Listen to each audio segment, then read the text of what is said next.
What's up, guys? We know it's playoff time, but we took a break from the playoffs because we did all their first round coverage.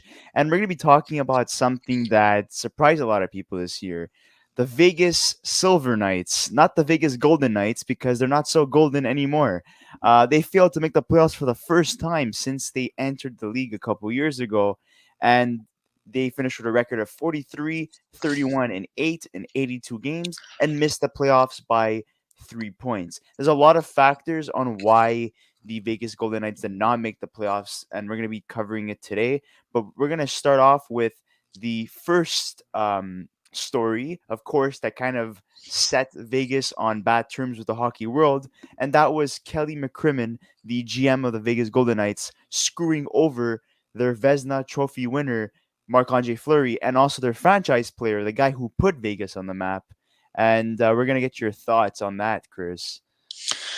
Well, I mean, listen, I mean, that's not like Fleury played a hell of a great season this year, anyways. Mind you, the team that he was playing on was pretty bad. The Yeah, Chicago Blackhawks Chicago. didn't really Yeah, perform well. So probably with Vegas, with their defense and with the team that they had, they would probably, it could have turned out differently. But listen, I don't disagree with the move. I do think Robin Leonard is a younger goalie, cheaper and slightly better at this point. But the way they got rid of Fleury is absolutely, I think, disrespectful for the caliber of player he is and how respected he is all over the league. So I don't disagree with with like moving him, the idea of moving him, but the way it got executed, it was pretty bad. and look, this is a guy that I think has been screwed over multiple times. Yeah. He also got screwed over by the Pittsburgh Penguins, who chose to expose him and chose to keep Matt Murray Well, instead. I mean, is that Which screwing over when you're exposed like 3 weeks before the draft? It's I better mean, than I mean, out of look, the blue getting traded for Matt nothing. Murray did help them win the Stanley Cup in the playoffs, but Fleury was their goalie for the majority of the regular season. So he got them there. Matt Murray helped them reach the finals and win the Stanley Cup. But Fleury did play a couple games here and there, and you can't discredit a goalie that on his own, goaltending wise, won the Stanley Cup in 2009, and he's been part of the team for so long. He had a good relationship with Letang, Crosby, Malkin, the main core. And it was a bad taste in everyone's mouth when that happened. But Vegas were so happy at the time; they were loving it. And then it ends up on a sour note once again. And then he goes to Chicago. He wasn't sure if he was gonna come back or choose to retire. Because he's such a great person, he decides to say, "Hey, you know what? Chicago did make a lot of moves this year. Let me go play with them." Was not the season that they hoped for, but gets traded to Minnesota, and right now it's a pretty even series in against the St. Louis Blues in the first round, and I predicted that no one would win. I don't have a winner in terms of who was going to win because it's so tight, but I would love for Fleury to go to the second round and go on a run with Minnesota. But moving on to something else that happened, which was the Jack Eichel trade. So Jack Eichel, he didn't want to go back to Buffalo. There was so much drama concerning his surgery and his back and so on. And somehow the Vegas Golden Knights pull it off and they trade Peyton Krebs and Alex Tuck and a couple of draft picks for Jack Eichel. So everyone was saying, oh my God, imagine a line, or even better yet, a power play. Eichel, Stone, Pacioretty, Petrangelo, Theodore. Like, holy crap, that's going to be one of the best power plays in the league. And playing on the first line with Stone and Pacioretty, that's amazing. Even though Chandler Stevenson kind of found a spot and chemistry with those two guys before he came onto the team, and he had a good season, 64 points in 79 games, well deserved for him. But as soon as Eichel comes, team's not doing that good. And Luca is not here with us, but he was able to provide us with some statistics. Eichel with Vegas is 15, 14, and 5, and Buffalo, since the Eichel debut, is 17, 15, and 3. So relatively close in terms of having Eichel and not having Eichel. So what are your thoughts on that about Eichel? I think it was a bad mistake getting him. I think Vegas has this. I don't know if it's just because they're in Vegas and it's like, oh, we're gonna go all in. We're gonna try to win it all by getting these crazy blockbuster players, and they did a great move getting Max Pacioretty. I mean, listen, it cost them Nick Suzuki. But they needed a player who could score like that on the first line, and Nick Suzuki at the time, he wasn't like, for where the team was at, and competing for a Stanley Cup, for a Stanley Cup. He wasn't really gonna provide much, I would say. I mean, his first year with the Habs was okay, but it wasn't like anything game changing. It showed promise though. Yeah, it did as well. Uh, Long term, it's bad but for Vegas because yeah, Pacioretty's long been dealing long with a lot of term. So that's injuries. that's why the team where they He's were still a good at that player point, though. they were looking for short term. So Pacioretty, he's a good player, 30 goal scorer, nothing crazy. It's it's the fact that you paid a lot for Pietrangelo will arguably like a heavy amount for a 32-year-old defenseman, 8.8 million for God knows how long. I think he has like 6 more years or 5 more years. I And think he signed an 8-year deal with then Vegas. You have Alec Martinez at 34, still stuck on a $5.2 million contract. Um, Yeah, he's been dealing with a lot of McNabb for injuries two too. point five million, and then you have Stone, who's also heavy on the cap, and you have and then like then it was I thought it was very unnecessary to go get Jack Eichel. Um, But they didn't. They did need a first line centerman because that's what they lacked against the Montreal Canadiens when they got eliminated because last year in the playoffs. I have his name is on the tip of my tongue. Who did they give up for? Who did they give up for Jack Eichel? There was Peyton Krebs and Alex Tuck and a couple of draft picks. Alex Tuck. Alex Tuck was a fantastic player. Like, he's missed on this team. I absolutely loved him. And I think Good leader and a good player as well. Very underrated and player. Peyton Krebs. I mean, like, you're giving up another like, I think I correct me if I'm wrong. I'm not too sure, He was a former but first round pick. well, I mean, no, they have only one first round pick player that they've drafted so far still in the system. Yeah, Nick Suzuki's gone. Peyton Krebs is gone. Cody Glass is Eric gone. Brandstrom is gone, and Cody Glass is gone. So it's Yeah, this is what I'm talking about. I mean, they're looking for more short term. Like I said, I don't know if it's maybe just the Vegas mentality of let's go all in, but I don't know what to tell you. I thought it was a really bad decision, especially that the injury that he had was very unclear. So you're giving up players with no. I remember the medical report situation where they didn't want to disclose anything, and and they gave up also first round pick, if I'm correct me if I'm wrong too. So they gave up a lot for a player who hasn't been really playing like at the caliber that he should be playing.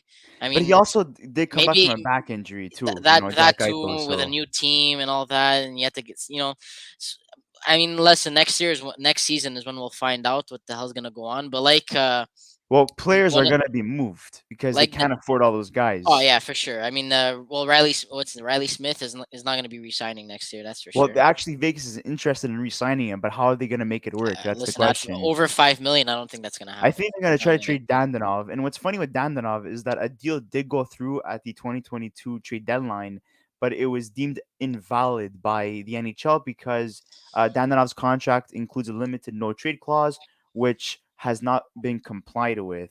So they traded him against his will, and surprisingly, Dandanov kicked ass after the deal. He was almost a Mm. point per game player, and he was doing very well.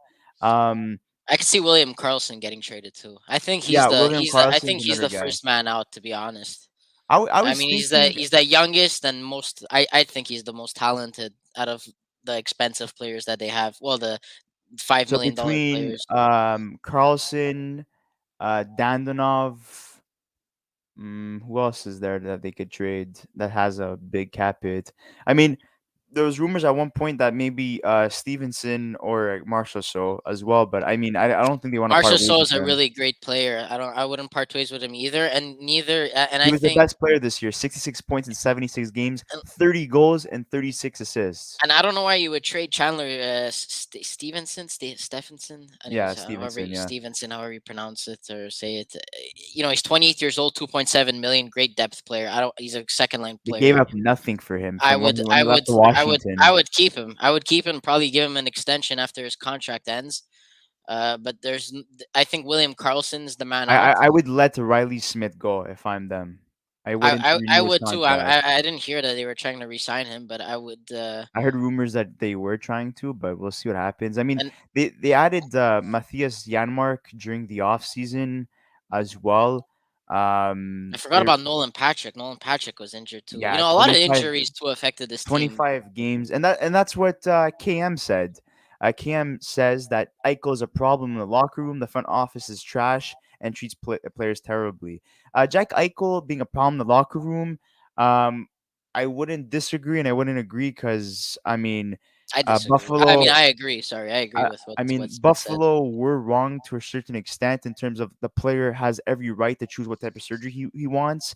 It should not be the team that chooses. But again, if they know that this surgery that Eichel did could have been career ending, of course I would be concerned. This is my franchise player. I drafted him second overall. You know, I wouldn't want to lose my player, my franchise player for nothing.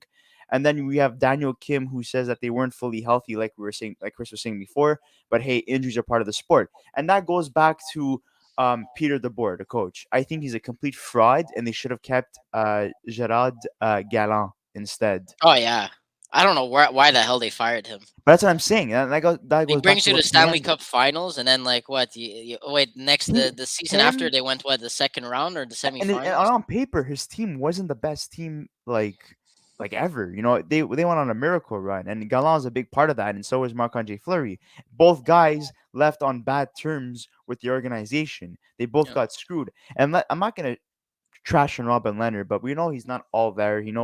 I know he deals with mental illnesses and psychological problems, and I'm totally supportive of the causes surrounding Robin Leonard and how he's able to speak his mind. And he's very honest, but I don't really see him as a legit starter because there's always, he has also injuries that are attached to him as well. He's not healthy mentally and physically, and there's no problem with that. You know, he's still capable of being a number one goalie in the league, but you need a backup goalie that is gonna come in relief for him, and that's what Marc Andre Fleury was. And having Laurent Brossois and Logan Thompson is not good enough. They're good goalies, but to take up the workload that when Leonard's not there, it's not good enough. And you look at the team: Marchessault, Stevenson, Theodore, Petrangelo, Dandanov, Roy, Smith, Pacioretty, Carlson, Stone, Eichel, Janmark. You know, holy crap, this team is stacked. And that's why I think Peter DeBoer is not a good coach because you look at teams like the Columbus Blue Jackets or St. Louis or, you know, teams that are not even that good and they're still able to win hockey games against good teams. And Vegas was struggling at one point. I mean, even look at the Pittsburgh Penguins with Mike Sullivan. They've had so many injuries at the start of the season and they were still in a playoff spot. That's when you know you have a good coach, good coaching staff, and a good organization. You surround your players with guys that know how to win hockey games, even if your best players are not there. And Vegas does not have that. They lack that, if anything. Well, see, I mean, at the same time, it's probably like there's probably something going on in the locker room itself. It's probably the coaches to do with it. I honestly think that Jack Eichel, like KM mentioned, I think he is a problem in the locker room. To be honest, like he was the captain of a young Buffalo Sabres team.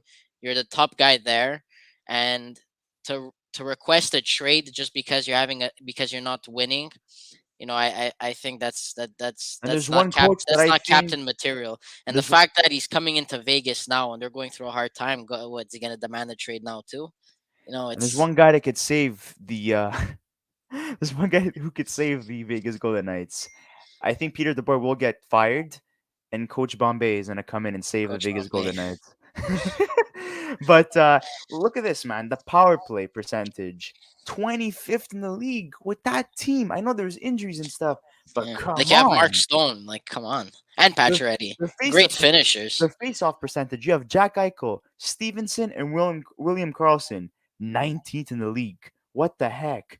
Shooting percentage, 24th in the league. Goals, okay, tied for 12. That's not bad, you know. But holy crap, man! Like I don't know. This is their penalty kill, 21st in the league. Very poor numbers. Very disappointing season for the Vegas Golden And they Knights. got great defensemen. I'm surprised it's that low, their penalty And kill. you know what the worst part is that Dallas had a game against Vegas, and Vegas had to win that. It was a Must a, win. a must win. Yeah, exactly. And they dropped it in a shootout against Dallas. Then Dallas was facing Arizona. Okay, they were winning 3-0 and they lost. They came back, Arizona, and won the game. Vegas had to win that the game that they were playing that day too. If I'm not mistaken, give me a second. Who did they face? They faced the Chicago Blackhawks and lost in a shootout against a team that was not even in the playoffs. A team that doesn't even have a number one goalie. I mean, Lankinen is a good goalie, but he's still not ready yet. So I mean, Vegas had a lot of opportunities, and I think this is bad karma that caught up to them because of how they treated their players and what they've done in terms of their organization. And do I necessarily feel sorry for them? No, I don't. And I think a lot of people were happy that Vegas didn't make the playoffs because of what they did to Fleury, what they did to Gallant, and just their team in general. Getting Jack Eichel, especially, people are not a big fan of his character.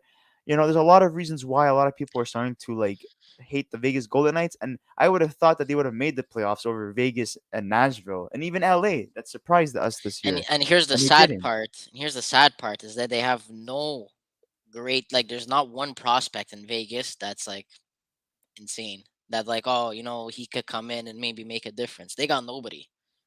They got, and even the picks that they have, they don't have anything, you know, like anything great or any like bright shining star to look up to, or and they it's it's gonna be tough. I mean, I think they have to make a GM change too at this point, or at least like give him one more chance, or see what they do at this upcoming draft in the off season. But it's not looking good. If they play like they've been playing, if it ends up being like this season next year, it's gonna be tough. Right now, their projected cap space, they're under right now, negative Yeah, there's gonna have $9,821,000. to be moves, There's gonna have obviously. to be moves, and what's so sad is that they tried pulling a Kucherov with Stone and putting him in an LTIR, and it didn't work. It backfired on them. They started losing games, and then they had to activate him and put Riley Smith on LTIR. They were trying all these things, and everything was backfiring. Their Dandanov trade backfired. Nothing was in their favor, and again, it's bad karma. Their injuries, everything happens for a reason. And I know people don't believe in superstitions and stuff, but I do. And I think that Vegas got dealt a bad hand, and they don't even have a first round pick this year, and they failed to make the playoffs. Guess who? Well, I mean, It they belongs to don't have Buffalo. they don't have a first. They have a first round pick if it's top 10, which I don't think it will be. No, they're gonna be drafting in the top 16. So Yeah. from 11th to 16, unless somehow, and I wouldn't be surprised if Bettman has something to do with this, Oh they yeah. move up in the draft because Vegas is a moneymaker for the NHL since they came into the league, and you can't have Vegas losing every year. You You've need heard it here first. It's rigged. They had the Hundred best. They, percent they had the rigged. best attendance this year. They had 101% attendance during the regular season. That's money making numbers, and Bettman loves his money. So Except Arizona though. There he doesn't mind losing money yeah, he says that they're a growing franchise, which is I don't with five understand what the thousand hell that people. means.